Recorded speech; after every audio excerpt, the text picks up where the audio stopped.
Okay, great. Well, welcome everyone to the second part of this two-part symposium on challenges of collective bargaining. So the first part focused on some empirical economics papers on collective bargaining in the US. But for this second part, we're going to take a more international perspective and hear about some papers that focus on collective bargaining in Brazil and South Africa. So just to introduce myself, my name is Matt Mazewski. I recently received my PhD in economics from Columbia, and I'm now a fellow at Data for Progress, where I work on economic modeling of impacts of various proposed policies related to climate, industrial policy, and more. And I'm going to be chairing this session. So each presenter will have 10 minutes to present their work. And then following each presentation, there will be 10 minutes allocated to discussion. So each of our two discussants will take turns providing some prepared comments on the paper that was just presented. And then the author will have a couple minutes to respond to these comments. If there's any time remaining, then we'll leave that open to questions from the audience, and the presenter can manage that however they would like. So I'll be in charge of keeping us on schedule, so I apologize ahead of time if I have to cut anybody short. So let me just start by introducing the two discussants for this section. So our first discussant is Matthew Johnson, who is assistant professor in the Sanford School of Public Policy at Duke University. And our other discussant is Anna Stansbury, who is assistant professor in work and organizational studies at MIT Sloan and is on the core faculty of MIT's Institute for Work and Employment Research. So presenting the first paper on central bargaining, spillovers, and connected labor markets is Ihsaan Bassier, who's an econ PhD student at the University of Massachusetts at Amherst. So Ihsaan, the floor is yours. Take it away. Great, thanks so much. I hope this is clear.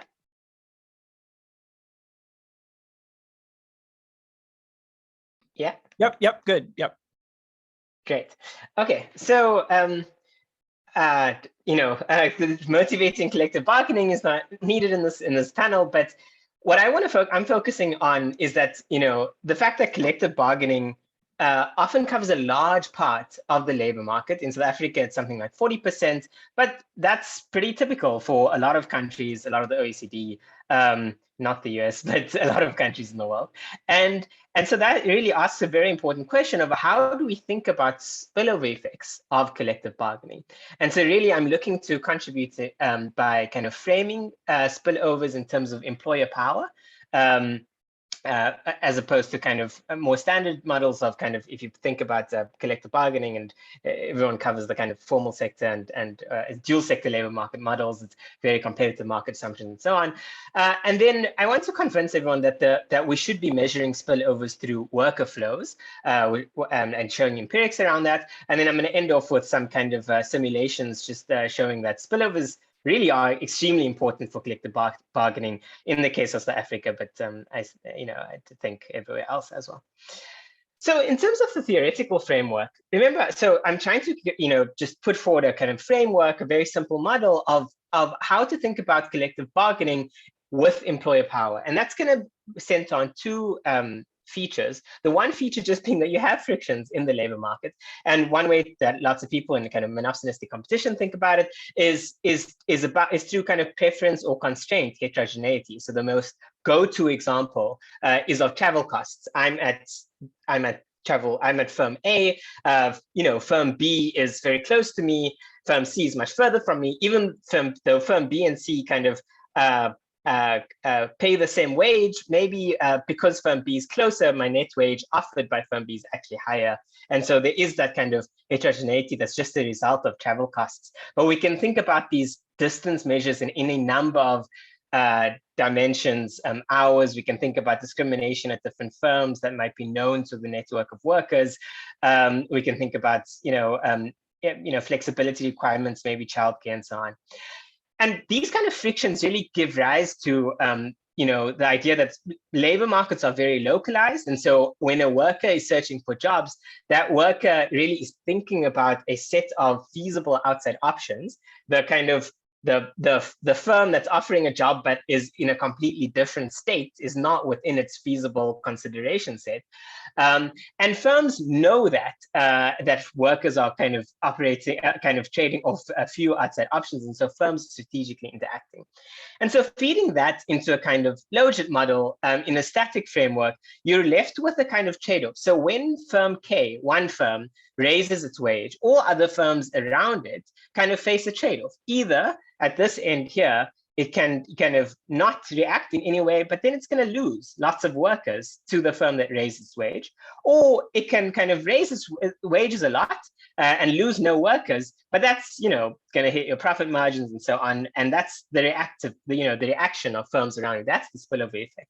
And that kind of identifies a kind of employment wage trade-off, and it's pinned down by whatever the firm's profit function is. And we can put that into a dynamics framework with, in a search framework. And the real kind of thing that we get out of this is that the spillover effect in wages and employment really becomes proportional to the worker flows in the pre-period, or the network, or the degree to which the other firm is an outside option to the firm that's actually raising its wage. And so the kind of proportion of worker flows defines the relevant outside options, and so therefore kind of is the main kind of proportional regressor for the empirics for these spillover effects. And so it's a really model-based kind of empirical approach. So that's the model framework. And in terms of, to now go to the empirics, and before I head into the empirics, just to give a little bit of context of the African bargaining councils, there are kind of 39 bargaining councils across different industry regions in the formal sector in South Africa. And the data here I'm using is merging bargaining council contracts into kind of tax worker firm records over an 11-year period. And what we see over here is that, for example, on the x-axis, I have here the deciles of firm mean earnings, and on the y-axis, the proportion of workers in each decile of earnings. And in green, I'm really showing just, these are bargaining council workers, and they're kind of focused on the upper middle parts of the distribution. And then in purple and blue, I'm showing these are firms that are really prime candidates for spillovers, and where you can see immediately that it's pretty substantial. So on net, kind of bargaining council workers are 40% of the economy, and another 30% are constituted by these prime candidates for kind of large spillovers. We're talking about firms with kind of, for example, large worker flows to these bargaining councils, and so kind of by the model at least would need to react quite a lot. But you might be asking, what does this worker flow measure really mean? What do we make of it? I mean, one way to think of it is to kind of illustrate in a very kind of intuitive way. This is just showing that worker flows, as if I'm a firm and your firm is further away from me, then you're going to have fewer workers coming to me. If you're very close, then you're going to have lots of workers coming to me. And so the worker flow measure really correlates well with as we'd expected with distance. But kind of part of the fascinating point about this use of worker flows is that distance really matters, not only in terms of spatial distance, but all manners of other kind of characteristics, which really talk about feasible outside options that firm pose to the workers kind of outside set. So over here, I'm just regressing the worker flows on a bunch of characteristics. And these characteristics kind of show, for example, that yes, location or distance is really important to determine worker flows, and is industry, as one would expect, but so is a bunch of other things, like the percentage of women in the firm, talking to issues of, for example, discrimination. So is kind of the firm wage premium or the productivity of the firm, like firm sales and firm profits, and a bunch of other things. And so the idea here is that there's a lot of information going into what constitutes a prime candidate for an outside option, which is proxied by the worker flows. Okay, so onto the kind of experiment which will help us kind of actually measure these spillovers. So what I'm doing here is just a very basic kind of event study design, looking at all of my bargaining council wage increases that were large, greater than 3% in real terms, something like 50 events, 50,000 bargaining council firms, event study specification, and the kind of identification experiment here is really we're thinking about control firms that are in the same location of similar firm size and pre-period kind of wage growth, and netting out fixed effect firm differences. And then the first stage that we get here, which is as one would expect, if you have a large contracted wage increase, yes, these kind of bargaining council firms do respond. We do see it in the data, they respond strongly and sharply at the event definition. That's basically kind of a first stage more than anything else. And then more interestingly, the treatment or the spillover firms, and we can use exactly the same specification, except now treatment is firms with high worker flows to bargaining councils, and the control firms are firms with low flows to bargaining councils. So it's exactly that thought experiment of saying that, we expect these spillovers to be greater among firms which had like greater connections to the bargaining councils in the P-period versus a firm that's completely unconnected in terms of worker flows, basically not part of the same kind of set or labor market, relevant labor market. We wouldn't expect any kind of spillovers. And we see exactly that, for these high spillover firms relative to the low spillover firms, you have a flat P period and really quite a sharp increase in wages, pretty similar, it's scaled in various ways, but the point is it's pretty similar in magnitude to the actual initial wage increase. And that's about a minute left, Ihsaan. Perfect. And that's really gets me into the last part, which is like, how important are these increases? And that's just to say that, if we just consider direct effects of bargaining council wage increases over the 10-year period, we get about a net effect on the labor market of around 5%. But once we factor in these spillovers, which hopefully empirically kind of have told the persuasive story that these spillovers do exist and are strong, and if we use those coefficients, the kind of net effect on the labor market is doubled when we include the spillovers. And so what we get out of this is that these bargaining council wage contracts, because of spillovers, kind of have this large diffuse effect on labor markets. And that's really rationalized by complementary mechanisms. We can think of worker flows as in the model, but also kind of norms of fairness and other types of thought experiments which correlate well with things like worker flows. That's all. Thanks. Okay, excellent. Thank you so much. So I guess let's go in alphabetical order here and hear from Matthew Johnson first. Cool. What a cool paper. Really loved hearing about it, and yeah, I'm a big fan. So what I love about this paper is, I like the contribution of, really in a rigorous way, looking at the spillover effects of, I'll call them unionization, right? In this case, really bargaining councils, right? So this is like, one of the elusive questions has been kind of what is the union wage effect on union workers, right? But there's always been this idea for a long time that there's, union threat effect is what it's sometimes called, right? Unions, like, there's a broader idea that unions have these spillover effects on other firms. That's been also difficult to pin down. So I think this is a really cool contribution to do so. Just a few big picture comments that I'll throw out there. One, and it's possible you did this in the paper, so I'm sorry. I just thought it'd be useful to have a little more context on why you chose the 3% wage increase as your event. Is this kind of like somewhere like high in the sort of tail of wage increase negotiations? Just some more institutional details of how these wage increases get negotiated. A few things I thought of, like, if we're looking at the spillover effects, one thought that came to me is, well, what if these wage increases, if a bargaining council negotiates for a high wage increase, what causes that? Is it, what's the model of how these wages get negotiated? For example, if it was due to like a localized positive economic shock that might affect other firms too, that could be a concern. Now, the fact that you're using these flows might mitigate against that, but I just thought some more detail on how these wages get negotiated would be helpful. Because more broadly, I could imagine that these bargaining councils have broader sort of threat effects. Just the presence of a bargaining council might also affect the wages of nearby firms who might want to mitigate against the risk of, I don't know how councils get formed there, but in the US, we'd say, oh, like if a union forms in one firm, other firms nearby might raise wages to negate against the possibility that they become unionized. So in that case, I was wondering if your approach kind of might underestimate the spillover effects of these bargaining councils because you're using the actual realized bargaining agreements. I have a few other thoughts, but I'll leave it to Anna so I don't take them all. But great paper. Thanks. Yeah, echo Matt's point that it's a really interesting paper. I really appreciate it and enjoyed it.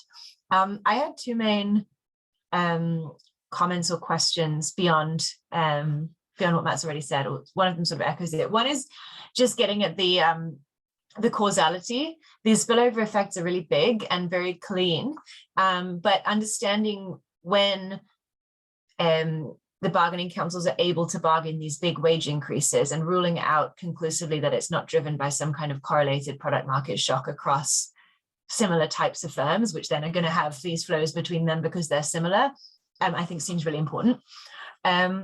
And the other point is on thinking about the mechanism. You kind of, you frame your whole paper and you have this really nice model in terms of monopsonistic competition, and the flows are motivated by this monopsonistic competition idea, and the spillovers are happening through firms competing for workers in the same labor market.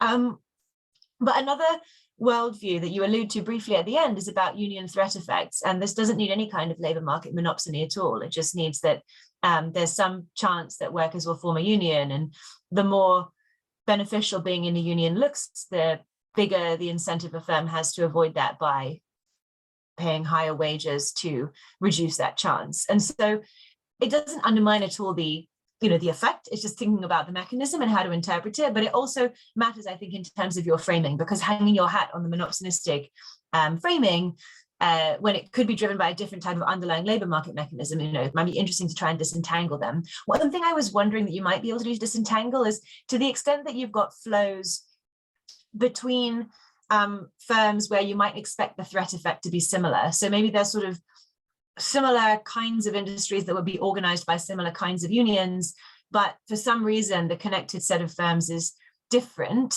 then maybe you can slightly use your flows measure to get at that. I haven't got a clean kind of way of thinking about that, but if you could disentangle the mechanisms, I think it'd be fascinating.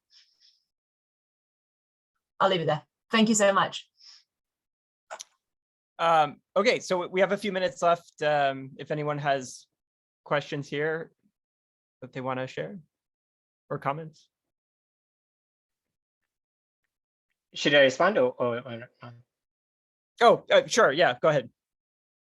Just very quick. Thanks so much for those comments. Very, very useful. Just quickly on the kind of both of you commented on the kind of what's driving these wage increases in the first place, and is the endogeneity there and so on. I think one of the kind of advantages of the flows mechanism is that there's really, or the flows kind of regressor, is that there's a lot of variation even amongst kind of within industry and within different locations and so on, because there's just so many different factors kind of actually influencing what create those flows. And so I can really pile in a lot of robustness checks for these kind of simultaneous productivity shocks, kind of, for example, in time variance, quite detailed industry effects and so on. And it's quite robust to that. So that's good, and something I should emphasize a lot more on the threat effects. That's really interesting, and especially kind of for example your suggestion, Anna, around the similar flow, different threat. I'll think a lot more about that. Thank you so much. And also, and Matt, just in terms of underestimating due to threat effects. That's lots to think about. Thanks again.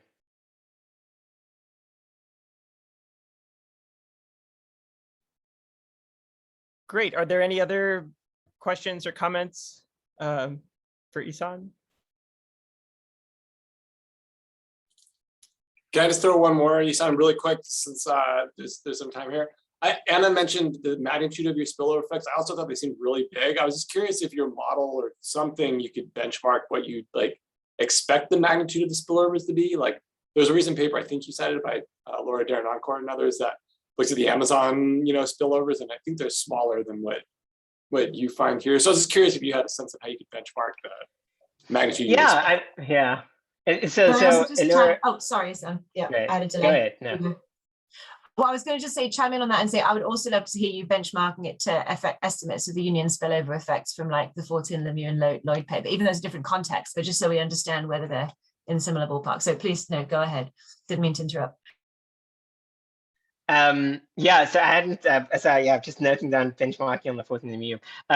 In terms of Ellora Derenoncourt's, yeah, much smaller, around 0.25, 0.2. I mean, part of that is rationalized by, I think I'm getting at much more precise effects because I'm able to isolate exactly the firms that are kind of most affected rather than a kind of just industry-wide regressor, which is going to be a little bit attenuated. But, you know, out of the model, it's really, you know, you can actually rationalize very different types of spillovers, which is interesting in itself, I think. You know, you can rationalize elasticities of 0.8, some elasticities you can rationalize that are above 1. You know, a greater kind of effect for the spillover firm, and especially when you really think hard about exactly these kind of fair wage considerations, that somehow kind of in certain ways when you incorporate that really pushes up the model depending on where you are relative. Anyway, so yeah, I'll definitely discuss a lot more the benchmarking, but yeah, some interesting stuff there around what magnitudes you'd expect that come out the model. Okay, fantastic. I guess if there are no other questions or comments for Ihsaan, we can move on to hearing from our second speaker. Viola Corradini is a PhD candidate in economics at MIT, and she'll be speaking with us about collective bargaining for women, how unions create female-friendly jobs. So Viola, take it away. Okay. Going to the full screen one. Awesome. Okay. I'm excited to present this paper. This is joint work with Lorenzo, who's here in the audience, and Garima, who's a fellow PhD student at MIT. In this paper, we asked the question of why workplaces aren't better designed for women. One view is that it's like providing ways to make the trade-off between family and work less severe is simply too expensive, not feasible. Here, instead, we consider an alternative hypothesis that is that those who design labor market institutions, and in particular, here we're focusing on unions and their leaders, might not be thinking and prioritizing women's needs. And we studied this in Brazil, where we think that collective bargaining is quite important as it covers the majority of private sector and formal workers. And because it's the setting of a natural experiment in which a large union central, and you can think of this as a trade union federation approximately. This large union central made women a centerpiece of its agenda in 2015. Some institutional features to keep in mind when talking about collective bargaining in Brazil is that first, workers don't choose their union. It is assigned on the basis of their category. Think of this as, broadly speaking, industry or sector, and geography, either a municipality or a group of municipalities. So if, for instance, if you're working in the banking sector in Sao Paulo, you'll be represented by the Union of the Bankers in Sao Paulo. There's about 11,000 of these unions, and they might decide to affiliate with union centrals. As I said, broadly speaking, they're like trade union federations, but they don't directly engage in collective bargaining. They're umbrella organizations that coordinate the activities of the affiliated unions. For instance, they organize strikes, or they organize conferences, congresses in which the union leaders participate, and they try to steer attention towards certain worker issues. There's two levels of collective bargaining. The first is sectoral, and typically sectoral level contracts provide wage floors. On top of that, there are firm level agreements. These are typically negotiated between one union and one employer, and they will be the focus. Of our paper because they are the main source of augmenting provisions of fringe benefits and amenities. So, as I briefly mentioned at the beginning, we study a natural experiment in which the Central Única dos Trabalhadores, which is one of the main union centrals in Brazil and in the whole South America, really made women a centerpiece of its bargaining agenda starting in 2015. And it did so by introducing two set of changes. First, it introduced a 50% gender quota in its national and state executive bodies. And second, it coordinated the efforts to prioritize women's needs in the negotiations. And we can see this, for instance, by looking at the fight plan that the National Congress of the CUT, which meets every 3 years, adopted. For instance, like this is like a picture taken from the 5 plan. Like if you read through the document, it mentions women 200 times as compared to like the 40 times in the previous 5 plan. And similarly, it had an entire section on female workers' needs that was introduced for the first time in 2015. It really focused on things like extended maternity leaves or flexible work schedules, and it pushed for the inclusion of women in drafting the pautas that are the list of claims that the unions bring to the negotiation table. We want to study how this reform, which we see as a top-down change in the bargaining priorities and agenda of union leaders that are affiliated with the CUT, changed collective bargaining agreements and the workplace more broadly. We do so by looking at 3 data sources. The first is the Registry of Collective Bargaining Agreements, which allows us to measure the amenities that are provided in this contract. And this has a nice feature because it already pre-categorizes the clauses into 137 types. So if, for instance, like if you look, this is like an example of a clause that is included in the contract. It talks about maternity leave, and it is already categorized into the subgroup maternity leave. The second source is the Registry of Unions that contains information on union affiliation to the Union Central, so to whether the union is affiliated or not to the CUT, which allows us to assign treatment status. And finally, we have employer-employee linked social security data with the usual information on establishments and workers, so wages, employment styles, occupations. Our first set of results is concerned with the content of collective bargaining agreements. So we want to understand whether the reform increased the provision of female-centric amenities. So to do so, we need to first categorize clauses into what's a female-centric amenity and what's not. And we do so in 2 ways. For the interest of time, I will probably skip the data-driven approach, which is a bit complicated, but they just keep in mind that they both yield a similar set of results. In our intuitive classification, we simply use these like 137 pre-categorized clause types, and we pick those that we intuitively associate with female workers' needs. They broadly fall into 4 themes. So leaves associated like following maternity, adoption, miscarriage, maternity and childcare related clauses, such as like allowances or protection after maternity, clauses related to harassment and discrimination, and to flexibility and part-time work. So I will skip this, but our empirical strategy is a difference in differences.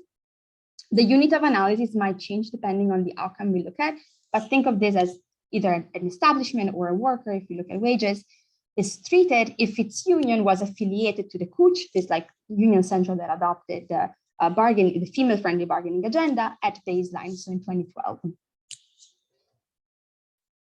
Our first set of results, as I said, is concerned with the effect on female-centric amenities on paper, so inside the collective bargaining agreements.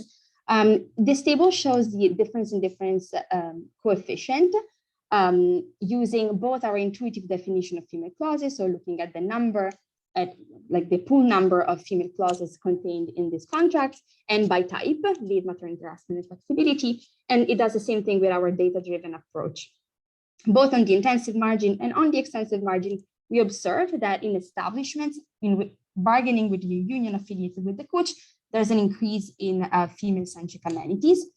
And all the effects, or most of the effects actually, seem to be concentrated in places that had low female representation at baseline. So in establishments that had a share of, like, in which women were the minority among the workforce, or that were negotiated with unions in which women were also like the minority among the leaders, or with unions that did not have a female president already at baseline. Then we want to see whether changes on paper translate into changes in practice. And so we pick outcomes that we think might have been affected by this change in collective bargaining agreements. So we look at the share of women among managers, and we see that it rises after the reform in CUT affiliated establishments. Similarly, the share of women taking extended maternity leaves, extended meaning like above the minimum guaranteed at the federal level, is also rising. Whereas the share of women that are not observed at the employer post-maternity leave is decreasing, and this is consistent with like an increase in clauses related to job protection after maternity. The first question we always get is something must give in, something, like these changes especially are costly. So the firm must be either cutting wages or employing or female employment. But this is not what we observe, and we don't observe any type of trade-offs, with the caveat that we don't observe profits. We can only look at like firm exits, which is kind of like an extreme event, but to the extent that this proxies firm profits, we don't observe any trade-off. Finally, we consider whether it looks like women value these changes by looking at reveal preference measures of firm value, so separations and job queues. We find a 10% reduction in separations among women of childbearing ages, and we interpret this again as evidence that women stay longer at Kuch-affiliated establishments, and so they like these places more. And similarly, we find a higher share of women among probationary workers, so workers during the first 3 months of tenure. Usually these type of contracts are used to screen workers, and so we interpret this as women applying to these jobs at higher rates or longer job queues. So just about a minute left. Yes, I will conclude. So we find that the Kuch reform causes an increase in female-centric amenities, especially in places where they couldn't already advocate for themselves, either as workers or in the union leadership. And overall, the increase in amenities does not seem to come at the expense of other margins. And reveal preference measures suggest that women seem to value these changes by staying longer, quitting less, essentially, or queuing at these places. So why aren't workplaces better designed for women? Maybe one in this paper, like maybe we show that decision makers weren't prioritizing women's needs. So when you put these priorities front and center, you can change the workplace without clear efficiency losses, at least in our context. And so collective bargaining, to the extent that it prioritizes minorities' needs, it can benefit minority, and perhaps it can correct. This could lead to like a correction of bargaining inefficiencies. And since so far, everything points to like a Pareto improvement in this context. Okay. Great, thank you. That's really fascinating project, and let's hear from our discussants now. So Matt, you can go first. Cool. I'll go first again. Maybe Anna, you can go first from the last paper. So again, another awesome paper. I saw their co-author Garima present this at Soleil last month, and I liked it then, and I like it now. So one thing I think is really cool about this paper is, opening this black box of workplace amenities. Right? We know jobs. We know wages matter for jobs, which is there's a million papers on wages, but amenities have kind of been not quite, sort of sidelined because it's often hard to get data on them in a lot of studies. So that was one really cool, and also thinking about how amenities interact with gender differences in the labor market, I think is really fascinating. So a few things. I actually love the data-driven approach to identify female-centric amenities, but Viola, smartly, didn't talk about that in the presentation here. So just like my one big picture thing is, the main result isn't necessarily surprising. Kind of like the direct effect is what the union set out to do. So I guess it's nice to see that the union did it, right? And then of course, right, well, at least I would argue, and I think that you hinted at it, Viola, that possibly the most provocative thing is like the idea that this created a Pareto improvement. So what I think might be an interesting compliment, I'm not sure you all actually want to do this, but I feel like to complement the results of this potentially being a Pareto improvement, no visible costs at all. Like, I wonder if you could do some sort of survey of union leaders of other unions, right? Just like try to get a sense of asking these union leaders, like, why don't you create female-centric amenities, and see if they list things like it's too costly, or we just don't think about it, or something like that. And find out from them, like, were they aware of this policy change at the Kuch, and like, does it, and I asked this when I saw the paper last month, like, might this change in this one union have led to spillover effects on other unions, seeing how successful it was in this one case? So there's been some other recent papers that do kind of cool complements of great empirical work with surveys, and just a thought. I'm not sure that you actually want to do it, but anyway, great paper. Okay, Anna, go ahead. Thank you. And My computer just crashed, so I'm sorry, I missed most of Matt's discussion. So if I repeat anything, I apologize. So yeah, I thought that was a really interesting paper. I really enjoyed reading it. It's just really interesting to get those contract clauses in such detail, and also to be able to have such visibility on non-wage benefits, something that we so often lack when we're thinking about union effects, and we know how important that is in union contracts. It's very cool to see that. The other thing is I found I think it was your figure 6, the effects on actual outcomes like women managers, maternity leave, and returning after maternity leave, really convincing. You know, it was really nice to see that alongside the contract clauses and see that something meaningful is happening. So thanks for, you know, for investigating that. I guess I had 3 kind of questions to dig into. One is thinking about female versus male amenities. You know, the intuitively defined female amenities, I think, make complete sense. I can see why you would want to have some more less subjective way of defining gendered amenities, but the list of male amenities in the paper seemed to be mostly stuff about safety, which struck me that it then became much more about the fact that men are in the kinds of jobs that require safety protections, and not that these are amenities that benefit men and not women holding constant in the job. And I don't know if that matters when you're thinking about how unions are providing different amenities in different contexts, you know, stuff like life insurance and health and safety protections. In terms of the estimate, like what you're estimating, so you're estimating the effect of being part of the Coot union at a particular time versus being a part of another union. And then you're assuming that, as you make it clear in the paper, that the big difference in being part of Coot at this time versus before or after or at a different union is the women factor. But it would just be really interesting to have a bit more detail on why that's a legitimate assumption, like why Coot had this big gender push at that time. Were there other factors that were making Coot more powerful in general? And the reason I ask that is because you saw these big significant increases in what you define as male amenities, at least on the intensive margin as well, which suggests to me that maybe what you're seeing is that Coot became more powerful and the balance of power in the union shifted between men and women. And so you're seeing an increase in overall power, which is also benefiting women. And that matters if that's what's happening, because your conclusions were that you can improve women's outcomes without harming men. But if the conclusion is instead the union gained a bunch more power and distributed it differently than it normally does, I think that matters for how we think about future labor market outcomes. So, you know, super interesting and excited to see more. Thanks.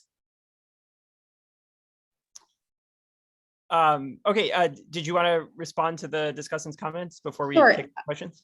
So, well, the survey idea, with Lorenzo, actually, we tried at some point to go down that route, but we stopped at some point. So, but yeah, so definitely it's good to hear that there's interest in seeing that.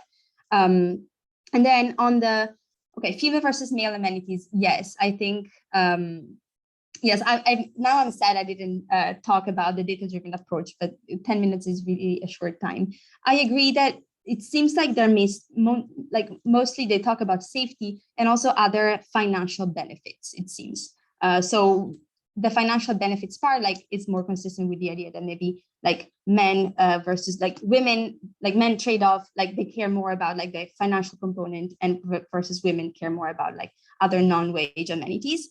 But it's true that there's also the safety component that might be correlated simply with industry. And so we might try to a specification, actually, I think we did at some point, in which in the data-driven approach, we control for industry fixed effects or something like that. Second, so the effect, so the context, the political and historical context, if anything, makes us think that the Coot was losing power at the time because of the impeachment of Dilma Rousseff. So the Coot is affiliated politically with the Workers' Party, which is the left-leaning political party of one of the left-leaning political parties in Brazil. And at that time, the president in 2016, 2015 was impeached. And so we really cannot it's hard to think that the Coot also gained power, although it's true that we see an increase on the intensive margin in male-centric amenities. The only thing that I could think about, to explain this, is that in order to increase the share of women on the board, they had to increase the size of the board, for instance. This is another thing, I was thinking. So essentially, there's more people now deciding, maybe. And so I don't know if like when there's more people, there's just like more demands, more claims, and they're just like asking more things. But I don't know, it's just like very speculative. And so, yes, I think this is, maybe I missed the last question or no, did I answer to all of them? I think one other thing I wanted to add there is that with sort of, it's hard to see whether like it could be that it's not about women versus men. It could be that there's some other way of cutting the type of amenities that someone is losing, and it's just like an intuitive thing to do is do men versus women, but maybe that's and I don't even know how to go about doing that. That's another way to look at it. I mean, I guess if you have enough power, you could cut by like fine-grained type of amenity and see if there's anything that's going down. That, I mean, you have some evidence of things going down, right, in the data-driven approach, but since we don't know what it is, it's hard to maybe see if there's a different group that's affected. Yeah, I think we could do amenity by amenity, see which ones are actually increasing, which ones are actually decreasing, then take that to some story, and then maybe do a data-driven approach using that classification. That would be one way about it. Okay, great. Well, I think we have to move on to our final paper now. We will now hear from Lorenzo, who will be speaking about collective bargaining, earnings, and inequality. So Lorenzo, you can take it away. Awesome. Thank you, Matt. So this is a joint work with Ellora, Derenoncourt, François, Gerard, and Montialoux. And yeah, there's a bit of a work in progress, but I think it's at a stage where I can kind of try to get feedback to see where we take it next. Okay, so the big motivation here is that, you know, as we all know, estimating a union premium or the effect that unions have on earnings is actually something quite difficult. And two main reasons for that is that there can always be worker selection into union jobs. So those sort of like selection on unobservables may be confounding sort of the premiums we're estimating. And at the same time, there can always be establishment specific factors that may be confounding these union effects. Like it's sometimes hard to disinfect. If we do believe that there are kind of like these firm specific premiums and that firms have some discretion on setting wages, it's hard to kind of disentangle how much of that is driven by the establishment decision itself or from the fact that it's the workers there are unionized. Overall, the evidence, at least from the US and Europe, they suggest that union workers, they earn a premium, and unions and collective bargaining are reducing inequality. And all these papers kind of like try to address some like these two main issues that I just mentioned. But even when we do, I feel like the literature has been unable to meaningfully explore heterogeneity in union premiums. So we're always estimating some average, or we conduct a case study where we think about some specific teachers union in Wisconsin or something like that, and then try to get the premium there. And I think one of the things that this has led to that I think affects the debate that we have in the econ literature, at least, is that we kind of portray unions as a monolith, like they're just like this homogeneous organization, rather than this like unique individual organizations that kind of form this very complex labor market institution. So in this paper, we asked the following question. So we're trying to see how unions affect inequality and earnings gap through the negotiation of collective bargaining agreements. So things I want to highlight here is that, you know, union premiums can come from different sources. They could come from union membership. They can come from the mere existence of a union or the threat of a union, or they come from CBA coverage. So this paper is going to focus on the coverage part. And also unions can do a lot of things to kind of increase, let's say, earnings or wages for those who are in this case covered, which include like improving worker voice with management, or organizing strikes, or negotiating collective bargaining agreements. So I'm just trying to be very precise of what I mean by union premium. because this paper is only going to be focusing essentially CBA coverage and the extra earnings you get for, during exactly the point in time or the year where a new collective bargaining agreement is negotiated. So what we do is we're essentially estimating these, we're going to estimate the distribution of union premium. So for each union, there's going to be its own premium. We're going to use an augmented AKM approach. So for those of you who are not familiar with this, AKM specification is kind of trying to explain wages and how much of that is attributed to the individual worker, like unobserved characteristics of the worker, how much of that comes from the establishment itself. So it's a regression that includes worker fixed effects and establishment fixed effects. In order to estimate these types of models, you need worker mobility across firms to kind of separately identify these two fixed effects. So what we're adding to this and why it's an augmented AKM approach is that we also have gaps in CBA coverage. So these are the union-specific negotiation effects that essentially turn on the years when a CBA is negotiated. And we're going to study this in the context of Brazil, because the economy has a lot of inequality, but also strong union presence. It also is highly decentralized. We're going to have, well, we actually end up estimating about 4,000 unions because many of these are in the public sector. But in Brazil, there's 11,000 unions. And we have very nice data that allows us to look at workers changing over time and also the coverage from collective bargaining agreements. So essentially, this is just to give you some notation of what the augmented AKM approach looks like. So this is the log wages of worker I at time t, and that's explained by some worker fixed effect, the establishment fixed effect, and then this is what we're adding, this union fixed effect, which essentially activates when the CBA is signed. It requires the assumption that at least, so unions can cover several establishments, and they do not necessarily negotiate an agreement in a given year. Agreements in Brazil or CBAs, they tend to last essentially 1 year, the maximum is 2 years. So this generates these gaps in coverage that allow us to kind of separately identify the establishment fixed effect from the union fixed effect.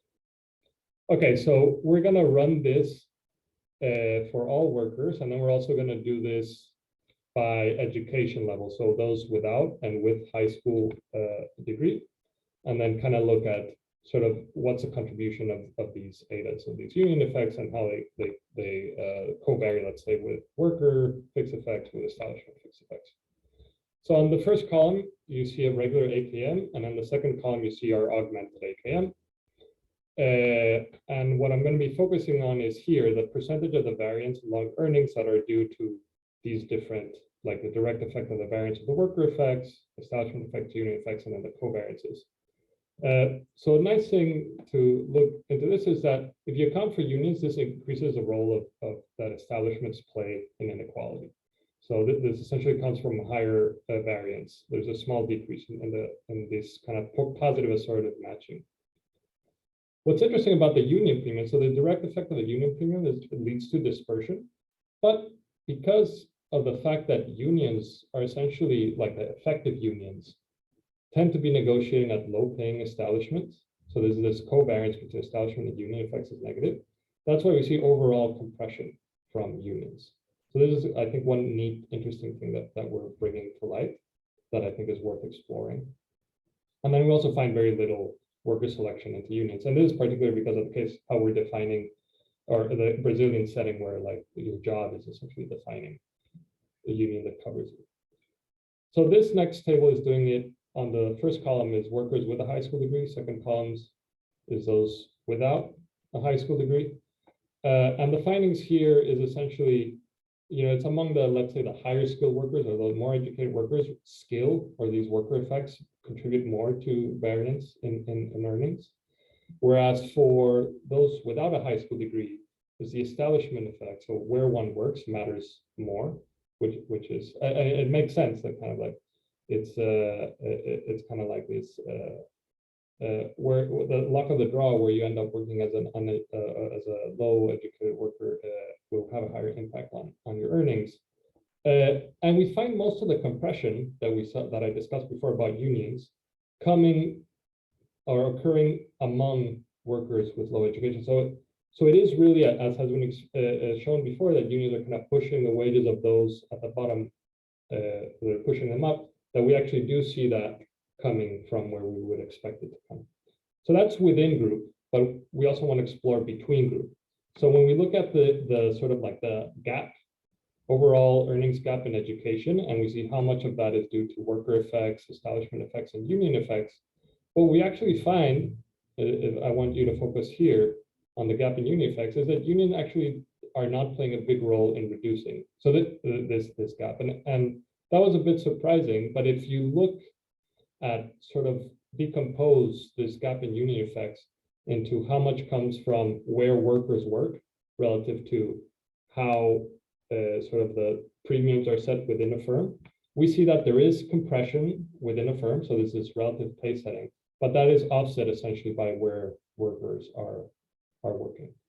So finally, the last kind of result I want to show is that to show you kind of the distribution of these union premiums for those workers with a high school degree and those without. And I think what's very clear to see here is that, and interesting to explore further, is that most unions are actually not contributing much. That like the union premiums here are centered around zero. And what seems to be driving these effects is kind of like the small set of unions that are kind of creating these bumps to the right and to the left of the distribution. But the average union is compressing earnings between these two groups. But it just isn't the case that this is the union, their average union is not the one that's, covering every worker and is negotiating agreements every year. So to conclude, we estimate these union-specific premiums for thousands of unions. So we use this augmented AKM approach that leverages these gaps in negotiations of CBAs over time within an establishment. And I think our key finding thus far is that the unions are reducing the variance in earnings, and a lot of this is driven by the fact that the most effective unions are negotiating at low-paying firms. The average union is compressing the earnings gap by education, but the actual negotiations that are occurring have limited impacts on this gap. I'll leave it here, but then based on people's comments, I might add some other stuff.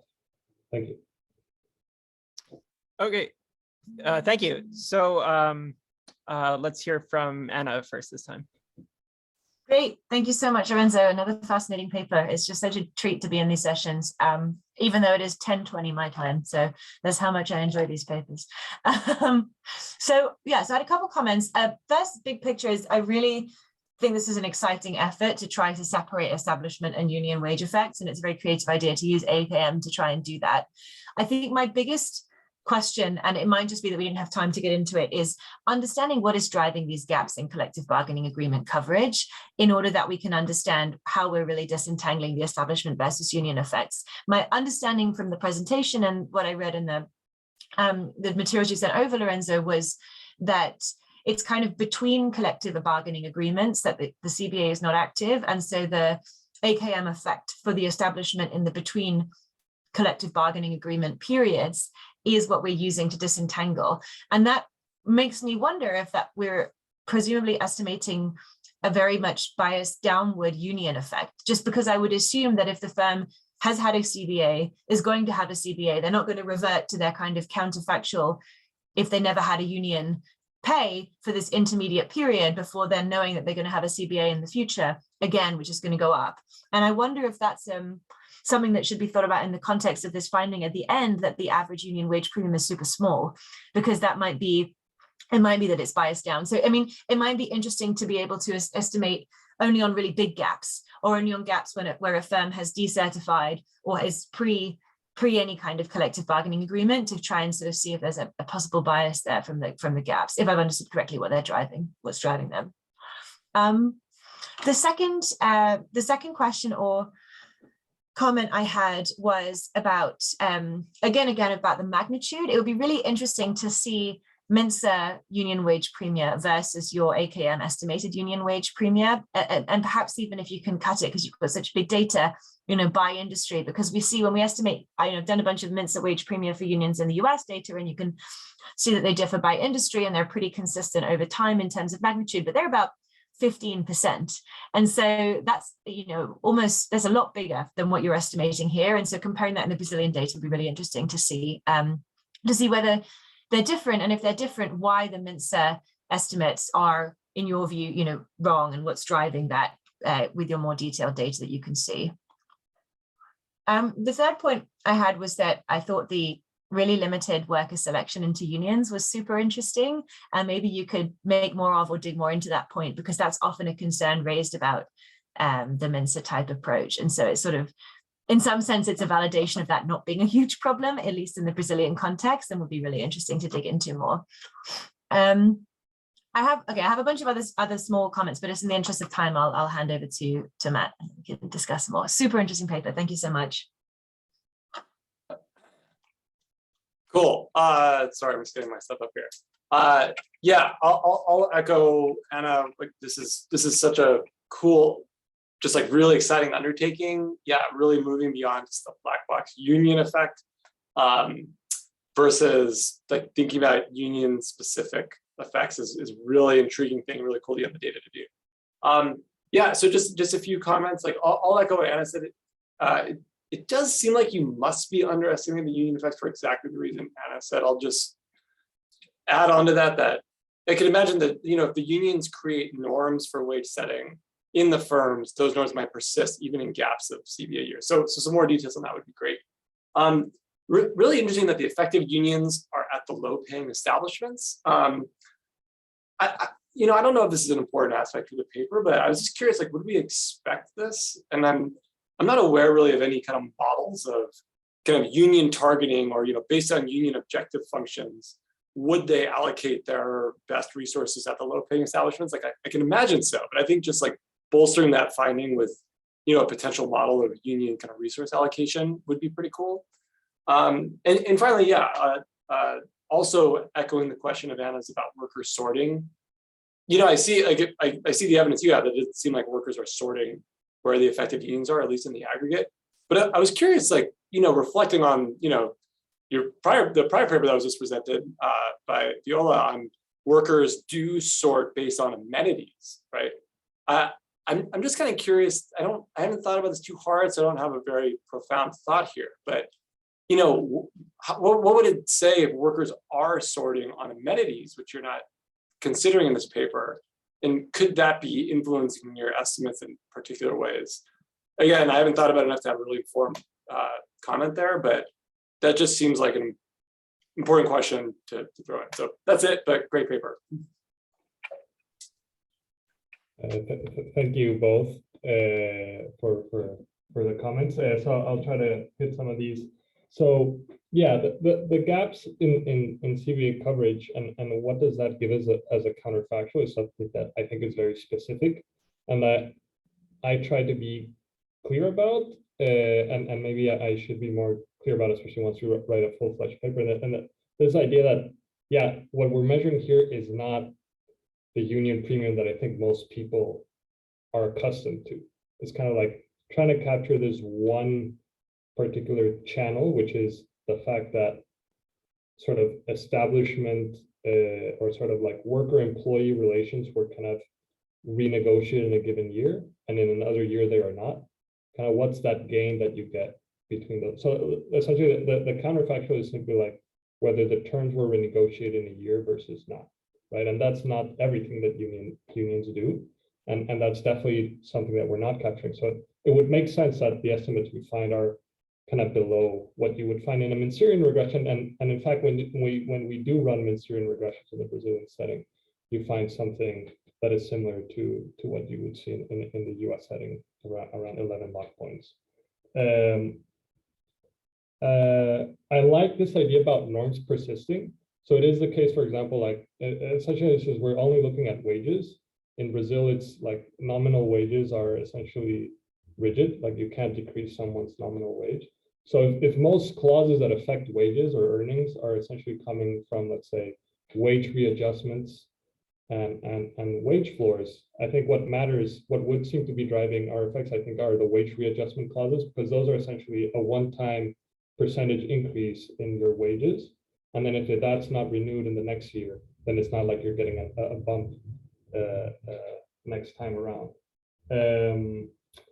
And then, yeah, this idea about this occurring at low-paying establishments and thinking about a model of union resource allocation. Yeah, I mean, that's just unions in Brazil, like the revenue comes from essentially from from total payroll.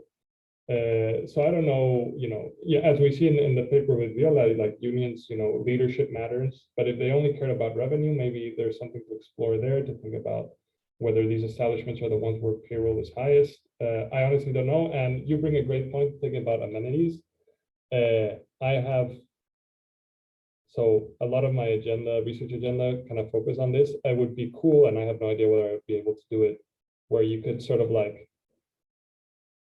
in my job market paper, like take these values of amenities and try to run an AKM on like, once you have a monetary measure of these CVAs, to run an AKM on that, and then see what the amenity premium is. That might be something worthwhile exploring. Thank you. So I think we're just about out of time, so I think we should conclude here. And I guess we've got a gap before the next talk if anyone wants to stick around for a few minutes. But let's just thank all of our speakers and discussants. This was a really fascinating session, and I know I have plenty of questions and comments that I want to follow up on myself. So I'm sure that any of the speakers would be happy to hear from people by email after the fact if you have more questions. Thanks, everyone. Take care. Thank you all so much. Thanks, Lorenzo, for organizing all of this. Thanks, Matt, for chairing. Thank you.